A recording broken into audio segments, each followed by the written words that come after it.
presidente, caros colegas de defesa, ilustres jurados e juradas, senhores e senhoras aqui presentes, boa noite. Estamos aqui nesta noite reunidos para exercer a mais alta da democracia, o júri popular. É no júri popular que encoa a voz do povo.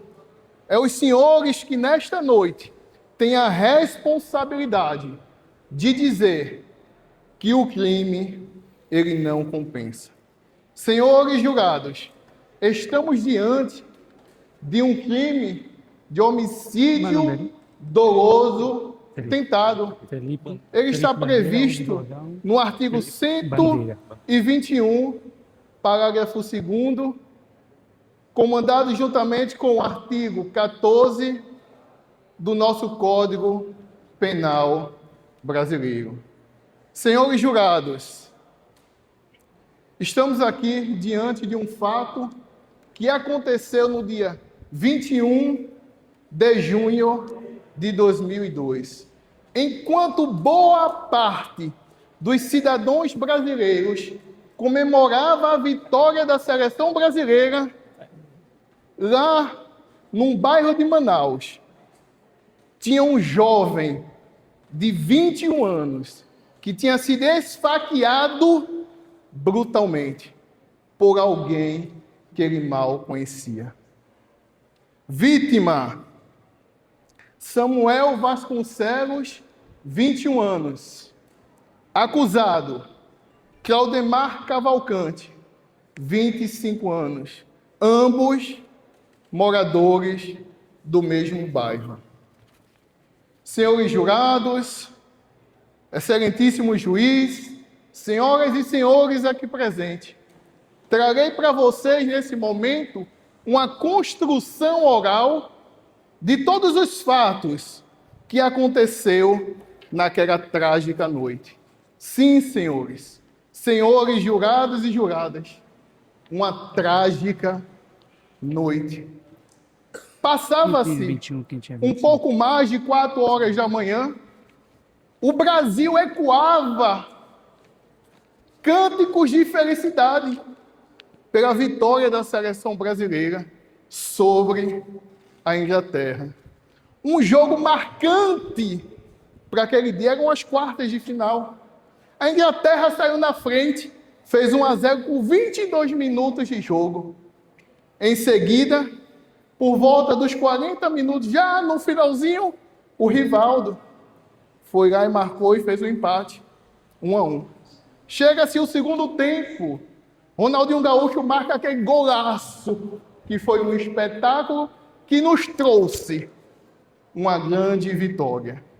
Ecoava nos bairros de Manaus a felicidade dos torcedores brasileiros.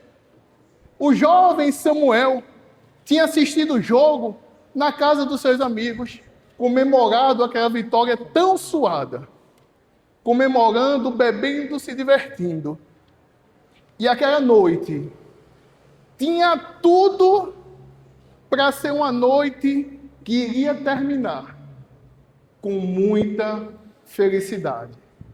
Mas isso não aconteceu com Samuel.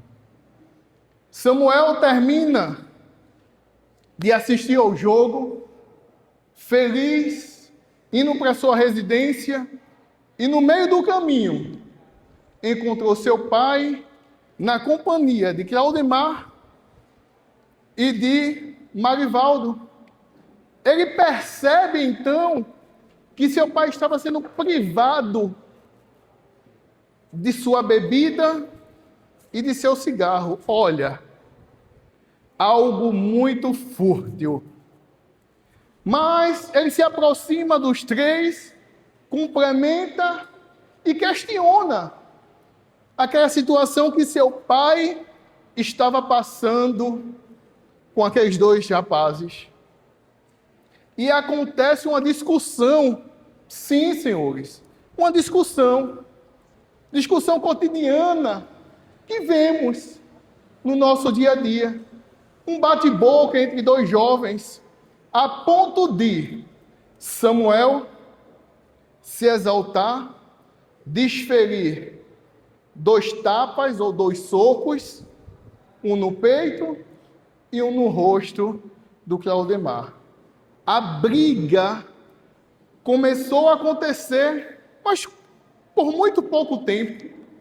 Foi separado a briga do Samuel com Claudemar. Samuel, junto com sua irmã, decide ir para casa. Podemos assim pensar até que iria terminar de comemorar a vitória do Brasil em sua residência. Mas ele só poderia pensar isso, porque não foi o que aconteceu. Senhores jurados, senhoras e senhores aqui presentes, quando Samuel achou que estava tudo terminado, Claudemar decidiu entrar na sua casa, passar por seus cômodos, refletir, tramar e decidir. Vou enfatizar mais uma vez. Não se trata de calor da emoção. Se trata de uma decisão. Claudemar decidiu, naquela noite, acabar com a vida de Samuel. Ele entra na sua casa, passa pelos seus cômodos, vai até o ambiente onde estava a sua arma branca, a faca, pega a faca em suas mãos e decide: hoje acabarei com a vida de Samuel. Ele sai da sua casa, já não existe mais nada que retrate a briga que outrora tinha acontecido, pois já tinha se dado por encerrado. Mas para Claudemar, não. Claudemar decidiu, estava convicto de acabar com a vida de Samuel. Ele corre em direção a Samuel, Samuel distraído, já distante, na companhia da sua irmã. Por um instante, senhores e senhoras, se fez silêncio naquela rua, a ponto da irmã Lorismar, irmã de Samuel, escutar os passos de uma pessoa que estava de posse de uma arma branca, respirando a morte, e em direção ao seu irmão para o executar. Ela ver aquela cena, começa a gritar, e podemos assim nos transportarmos para aquele lugar e imaginar os gritos de uma irmã vendo uma pessoa em direção ao seu irmão para o executar. E ela, pasme, não podia fazer nada. Apenas gritar e dizer: meu irmão, cuidado. Samuel vira, desprotegido, achando que uma briga fútil, onde estava envolvido apenas cigarro, bebida, algo fútil. Ele vira e vê um homem correndo em sua direção, possuído por ódio, determinado a matar. Ele tenta se defender, mas imagine comigo, uma pessoa que não está esperando ser brutalmente esfaqueado e é surpreendido. Como se defender da brutalidade e da covardia de alguém que decide matar? Mas mesmo assim, ele tenta se defender.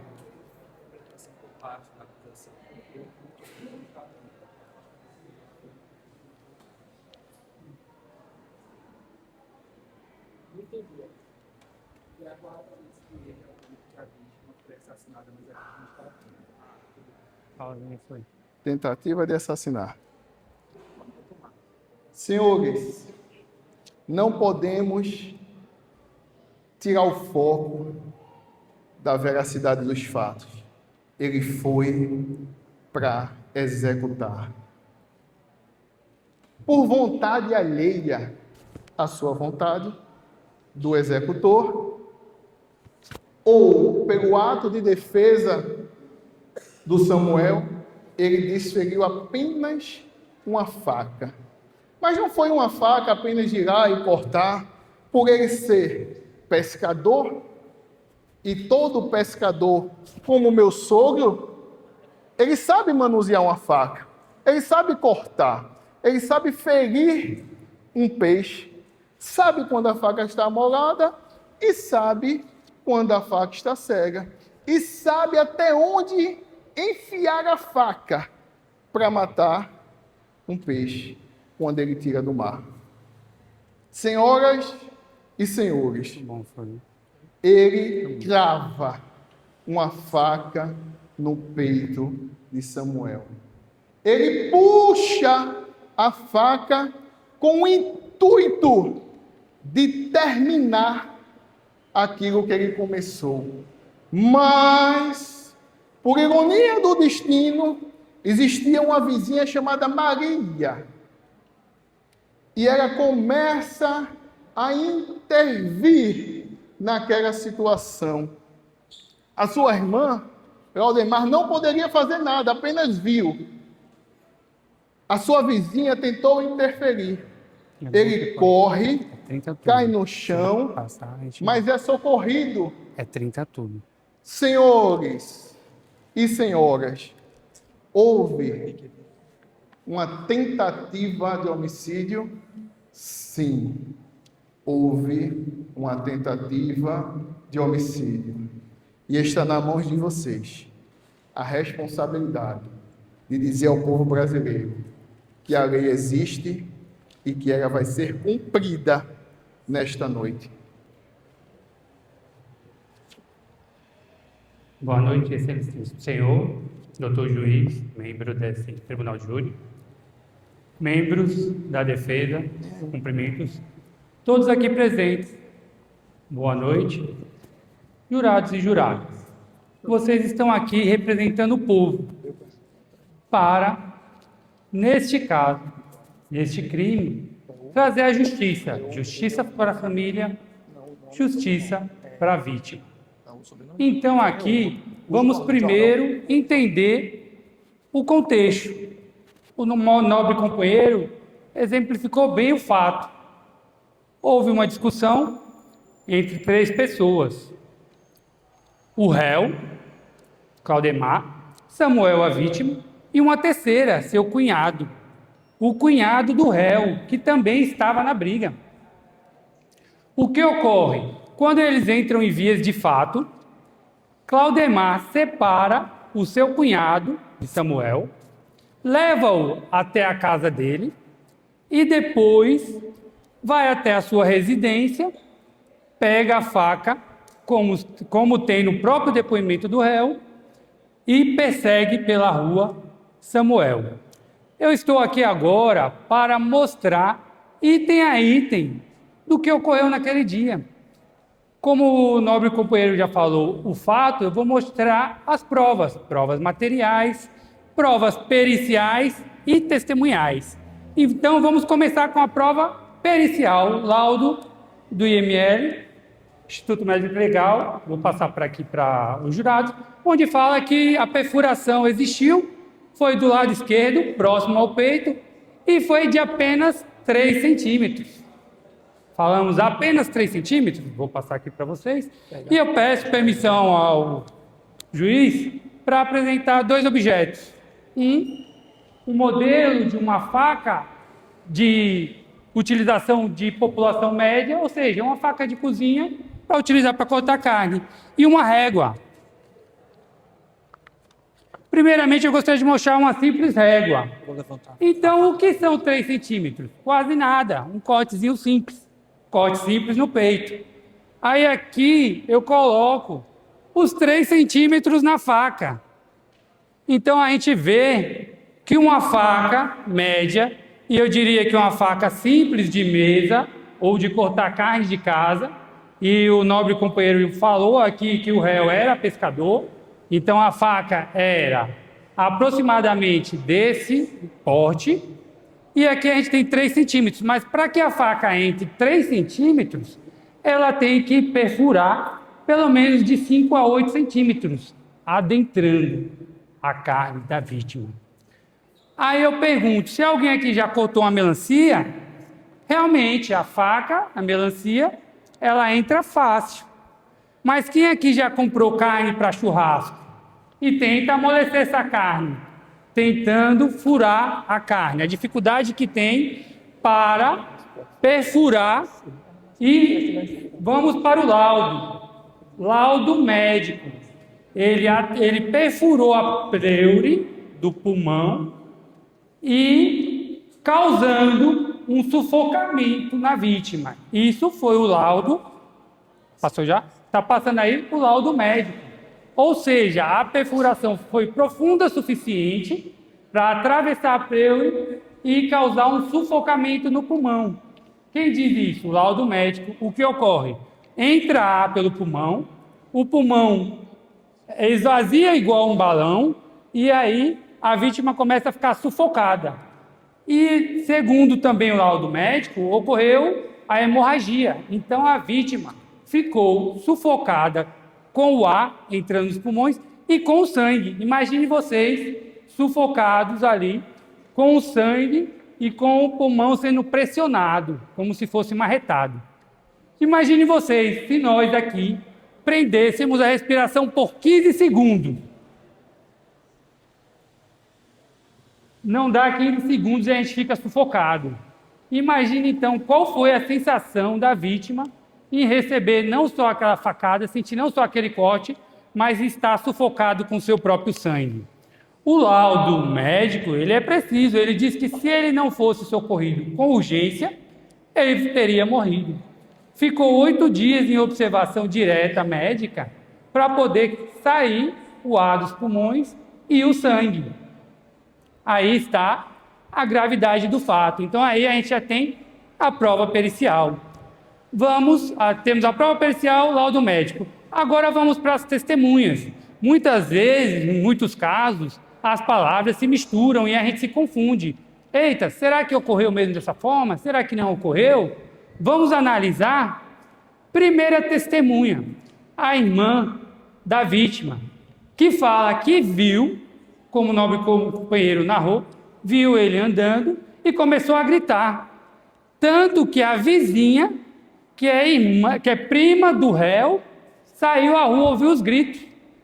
E graças também a essa prima do réu, que em seu depoimento diz: eu vi quando ele corre para dar a segunda facada. Ou seja, quem não tem intenção de matar, não dá a segunda facada. Visto que, a gente já viu aqui, ele é pescador, ou seja, tem habilidade com faca. A facada foi no lado do peito, atravessou a pleure do pulmão. Na primeira, ele já sabia que era o alto nível ali de ocorrer aquele homicídio, de tirar a vida daquela vítima. Mas não, ele tentou uma segunda facada. E aí foi contido, segundo a irmã, pela prima do réu. Ora, a prima do réu, sangue do seu sangue, teria algum motivo para mentir? Claro que não, senhoras e senhores. Aí temos a testemunha do primo do réu.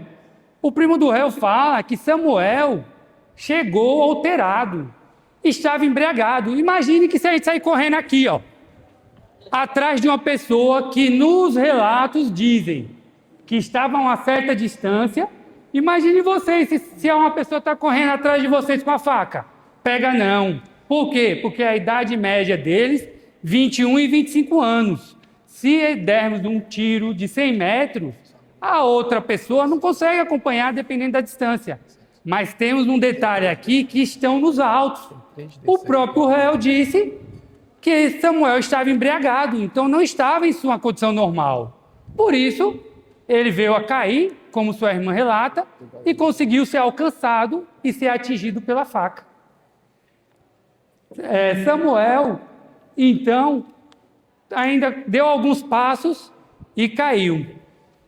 Segundo a própria prima do réu, viu quando uma Kombi o socorreu, o que salvou a vida dele. Vamos agora ao relato do próprio réu. O réu conta a mecânica do crime. Ele diz: separei a briga, levei meu cunhado para casa, fui até a minha residência, peguei uma faca, avistei Samuel e corri até Samuel para utilizar a faca. Qual o objetivo dele? Qual seria? Ora, a briga já tinha acabado, cada um já tinha ido para sua casa. Porque ele volta à sua residência, pega uma faca e vai em direção da vítima e saqueia. Após isso, ele poderia ter jogado a faca lá, saindo correndo. Meu Deus, o que é que eu fiz? Não sou bandido. Mas não. Ele recolhe a faca, leva até a residência vizinha, joga numa fossa, tornando impossível achar essa prova. Por isso, trouxemos aqui um modelo que a defesa pode alegar não era essa, era uma faca de serra, era uma faca... Então, apresentamos aqui uma régua e um modelo para que vocês tenham a certeza que ele não tinha nenhuma dúvida se não tirar a vida de Samuel. Aqui, senhores e senhores, não há dúvida, não há desvio de palavras. Há prova pericial, há prova material, há testemunhas e o próprio réu que confessa o que fez. Então aqui não temos dúvida do que aconteceu. O que temos é a intenção do réu de sensação de impunidade. Por quê? O processo passou anos sem encontrar o réu. Ora, não encontrava, lógico, o réu era pescador.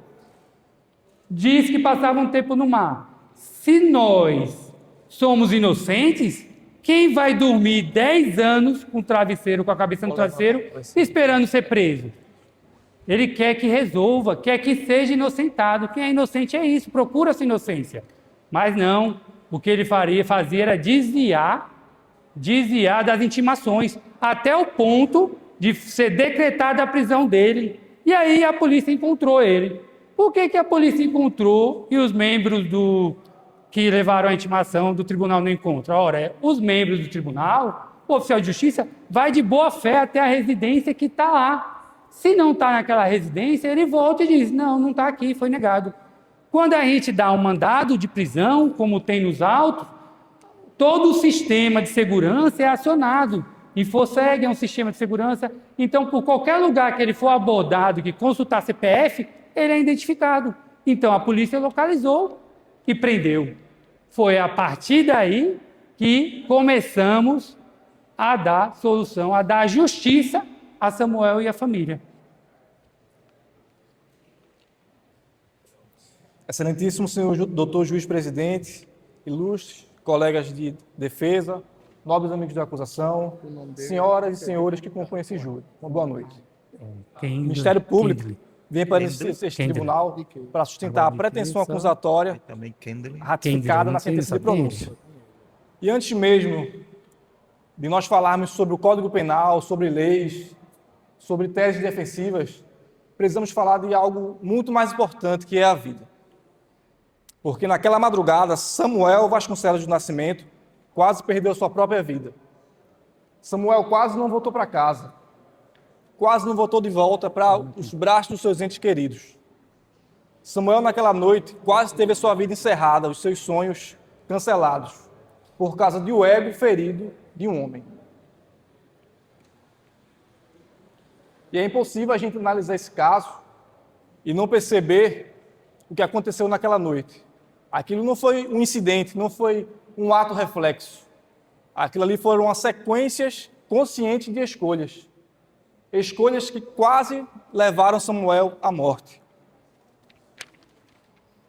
Senhores jurados, Imagine aquela madrugada, por volta de 4h30 da manhã, a discussão já tinha se encerrado, houve agressão, houve instigamentos, eles entraram em via de fatos, porém, a briga acabou.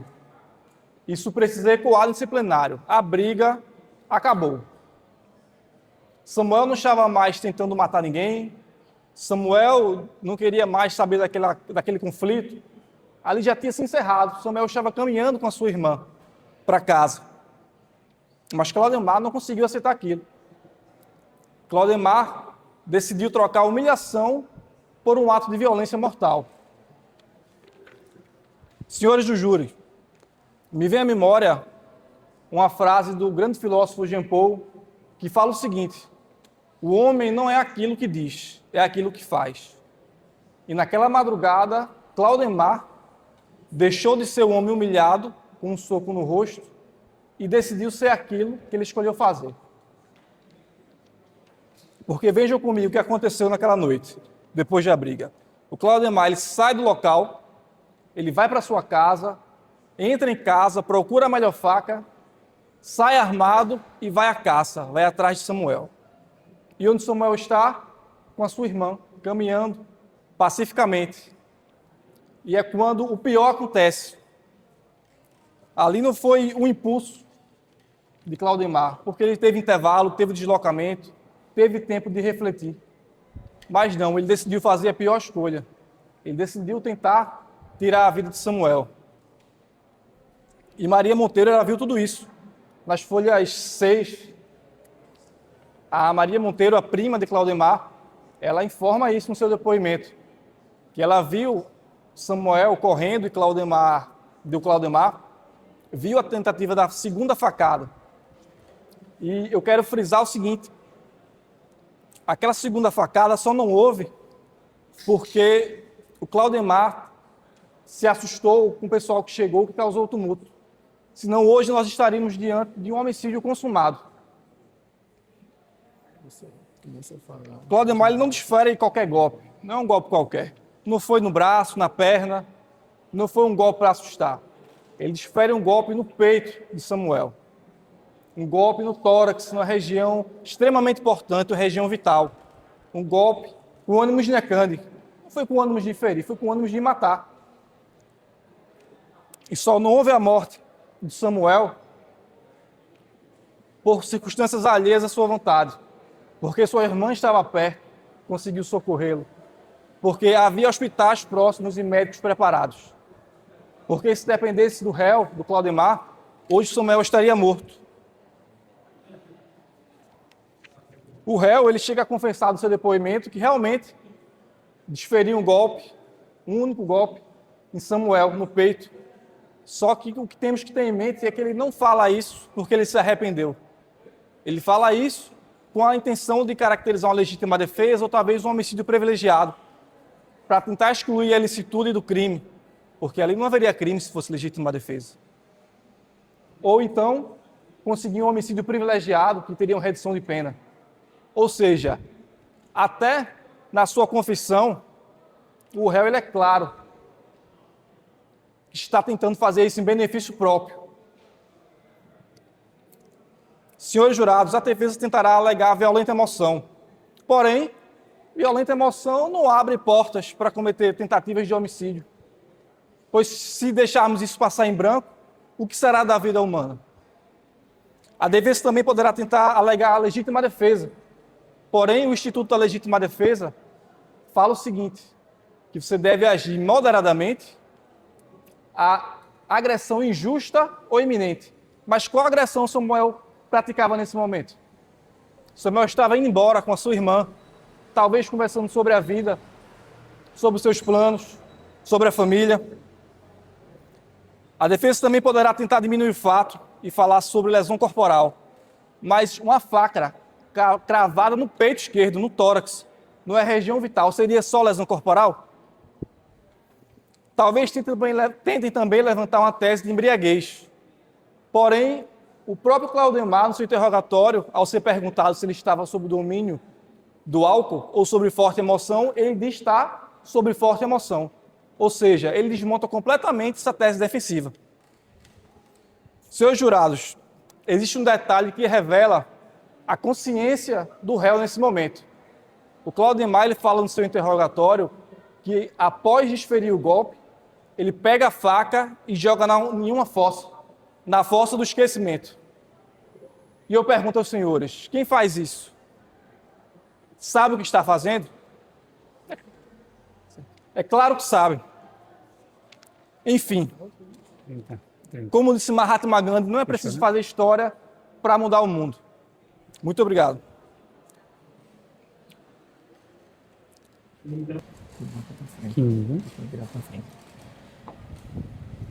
Excelentíssimo juiz, defesa, jurados e juradas, nesta noite de presente.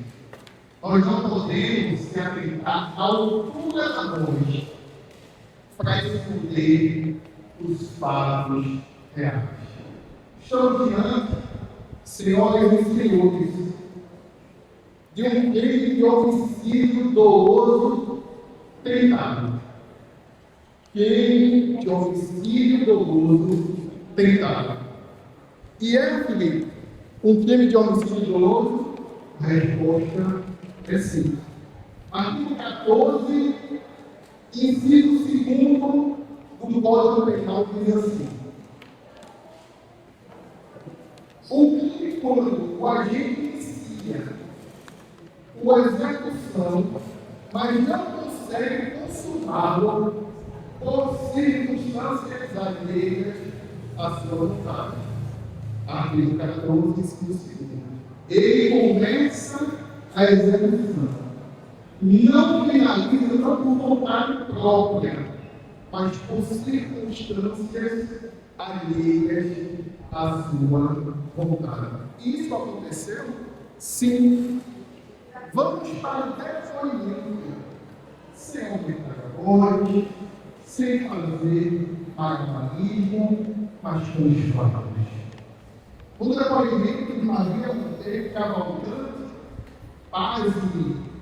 e faz a reflexão de intensificarmos, pois é a prima do réu, que não tem como ir para o ele que ela diz assim, na inteira do seu depoimento, que no dia 21 de julho de 2002 foi acordada por volta das 5h30, por grande barulho de gritos vindo da rua de sua casa, que levantou e viu quando Claudemar perseguiu Samuel com uma faca nas mãos e afirma ter presenciado a tentativa de uma nova rebelião.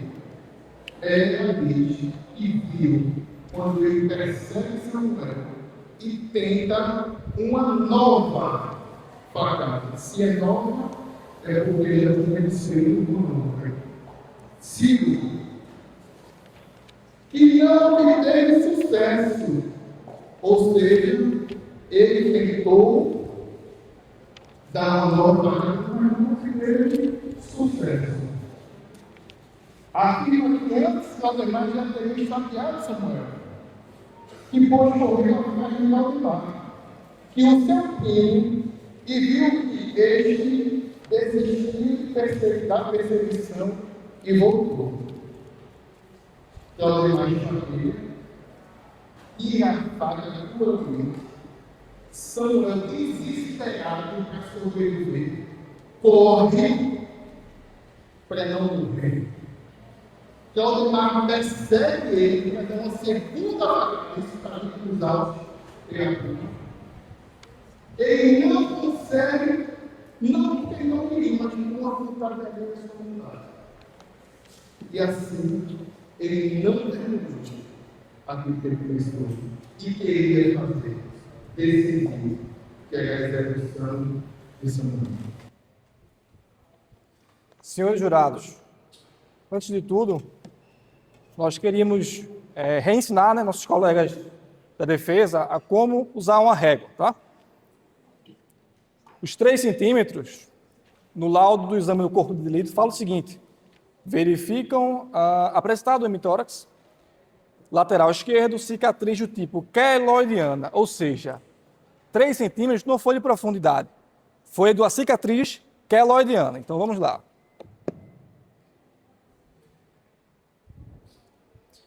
Três centímetros de uma cicatriz. Ou seja, foi uma cicatriz, não foi profundidade. Segundo, afirmaram lesão corporal, mas lesão corporal, uma facada no peito. Outra questão, ele estava sob domínio de forte emoção, ou seja, a briga já tinha se encerrado, ele vai em casa, abre a gaveta, pega uma faca, volta, e ainda está sob domínio de forte emoção, depois de um tempo para pensar, de refletir, de planejar todo o crime? Lógico que não. Outra questão, nosso colega citou a teoria tripartite do Código Penal, que seria o fato típico, ilícito e culpável, onde o fato típico seria a conduta, nesse caso dolosa, porque ele tinha vontade e consciência, e enfiou uma faca no peito do Samuel. Ilicitude, não tem nenhuma excludente ilicitude. Não foi legítima defesa, não foi estrito de cumprimento de dever legal, nem nenhuma outra. E a culpabilidade, teria inexigibilidade de conduta diversa? Com certeza. Poderia ter tido qualquer outro tipo de conduta, mas não. Ele, por escolha própria, consciente, decidiu pegar uma faca e cravar no peito do Claudemar. A defesa citou também que foi uma atitude adequada de Claudemar. Cravar uma faca no peito do Samuel. Outra questão, a briga já tinha se encerrado. O Freitas comentou anteriormente, não existia mais briga. Ele foi em casa, planejou todo o crime. E se o Samuel de amanhã for o seu irmão? Se o Samuel de amanhã for seu pai, ou alguém que você ama? Ou até mesmo você? Tudo que nós pedimos é que os senhores sejam sensatos em fazer justiça.